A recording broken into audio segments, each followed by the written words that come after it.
Hello students, knowledge park institute के YouTube channel में आप सभी का स्वागत है। आज की ये वीडियो इंपॉर्टेंट होने वाली है बीएससी फर्स्ट सेमेस्टर के स्टूडेंट्स के लिए। आज के इस वीडियो में हम डिस्कस करेंगे बीएससी फर्स्ट सेमेस्टर के मैथमेटिक्स के क्वेश्चन पेपर को। अगर आप हमारे चैनल पे नहीं हैं और आपने अभी तक चैनल को सब्सक्राइब नहीं किया है तो चैनल को सब्सक्राइब कर लें, साथ साथ बेल आइकन को भी दबा दें ताकि आने वाली इंपॉर्टेंट वीडियो के नोटिफिकेशन आप तक आसानी से पहुँच सके। चलिए वीडियो को शुरू करते हैं।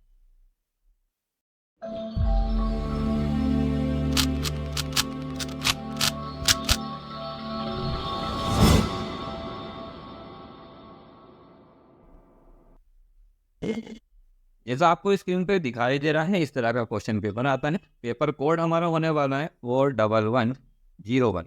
ये आपका मैथमेटिक्स का पेपर कोड है। बीएससी फर्स्ट सेमेस्टर पे ये क्वेश्चन पेपर है जो कि 2021-22 में आया था।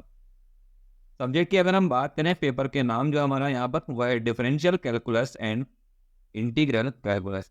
डिफरेंशियल कैलकुलस और इंटीग्रल कैलकुलेशन का पेपर है। टाइमिंग जो थी वो 3 घंटे की थी। मीन टाइमिंग जो पेपर की इसकी दी गई थी वो 3 घंटे दी थी और मैक्सिमम मार्क्स थे वो 75 थे।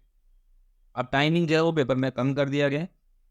क्वेश्चन पेपर को 3 सेक्शन में यहाँ पर डिवाइड किया है, जिसमें पहला सेक्शन हमारा हो जाएगा very short answer type question का। यहाँ पर 5 क्वेश्चन दिए हुए थे और एक क्वेश्चन का जो मार्क्स था वो 3 मार्क्स का यहाँ पर था। देख लेते हैं कौन कौन से क्वेश्चन यहाँ पर आए थे। यहाँ पर पहला इंटीग्रेशन का एक क्वेश्चन दिया था। सो दैट दिखाइए कि इंटीग्रेशन यहाँ पर करना था साइन एक्स डी एक्स का divide by sine x plus cos x equal to π/4। ये यहाँ पर प्रूव करने के लिए कहा गया था। इसके बाद क्वेश्चन सेकंड की अगर तरफ हम देखते हैं तो सेकंड में यहाँ पर कहा गया है what is oscillatory sequence defined it, give one example. Oscillatory sequence क्या है, मीन ऑसिलेटरी अनुक्रम क्या है उसको परिभाषित करना है, साथ साथ उसके उदाहरण को भी एक्सप्लेन यहाँ पर करने के लिए कहा गया है। इसके बाद चलते हैं क्वेश्चन नंबर 3 की ओर। क्वेश्चन नंबर 3 में यहाँ पर कहा है test the series whose nth term is bracket start √n³ + 1 minus √n³। यहाँ पर एक सीरीज को टेस्ट करना है जिसका पद जो है वो यहाँ पर इस तरीके से दिया हुआ है। तो ये क्वेश्चन यहाँ पर थर्ड क्वेश्चन था। क्वेश्चन 4 की तरफ चलते। क्वेश्चन 4 में यहाँ पर कहा है determine the differential coefficient of 1/ax + b। Mean 1/ax + b का nवा अवकलन गुणांक यहाँ पर निकालना है। इसके बाद चलते हैं क्वेश्चन नंबर 5 की ओर। क्वेश्चन नंबर 5 में यहाँ पर एक इक्वेशन दी हुई है जिसको आपको प्रूव करना है। अब इक्वेशन को देख सकते हैं।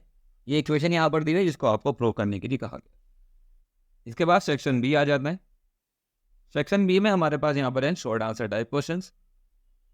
शॉर्ट आंसर टाइप क्वेश्चन में यहाँ पर 2 क्वेश्चन अटैम्प्ट करने थे, जो भी एक क्वेश्चन 7.5 मार्क्स। देखते हैं कौन कौन से क्वेश्चन यहाँ पर आए थे।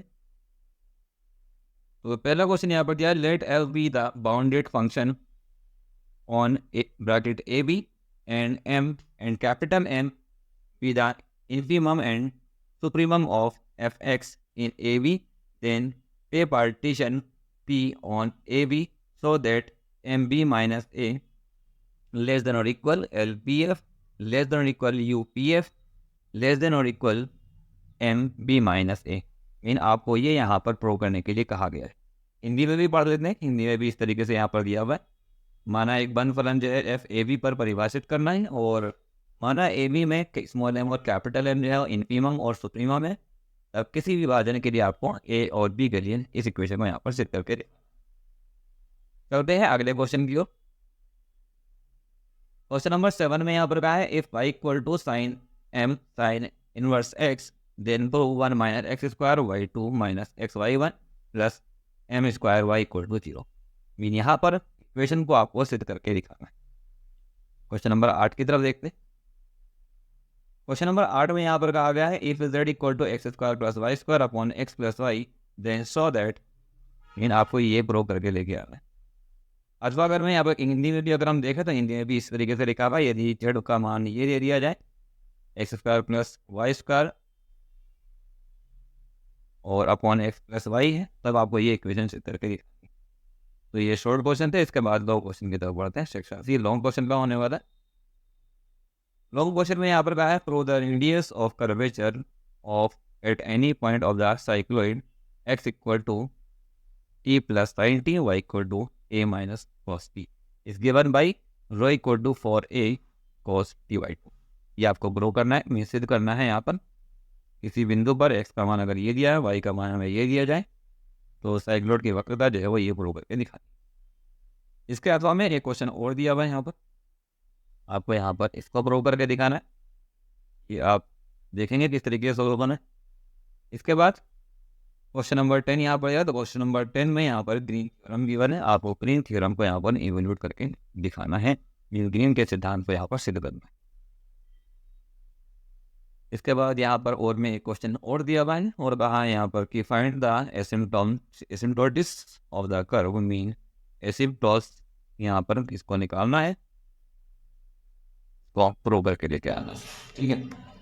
इसके बाद बस यही यहाँ पर, इसके बाद क्वेश्चन नंबर 11 और अभी यहाँ पर दिया हुआ है। 11 में देखते हैं test the convergence of the integral. ये इक्वेशन दी हुई है, इस इक्वेशन का क्या करना है, आपको अभिसरण का परीक्षण करके दिखाना है। अथवा में देखते हैं, तो अथवा में यहाँ पर एक क्वेश्चन और दिया हुआ है, so that volume of sphere of radius is a equal to 4/3 pi a cube. ये आपको सिद्ध करके दिखाना है, किसी गोले की त्रिज्या अगर a है तो उसका आयतन ये होता है 4/3 पाई r a क्यूब होता है। अब ये कुछ क्वेश्चन थे जो कि एग्जाम में आए हुए थे। अगर आपको ये वीडियो अच्छी लगी तो वीडियो को लाइक करें, चैनल को सब्सक्राइब करें और वीडियो को फ्रेंड के साथ में शेयर करें।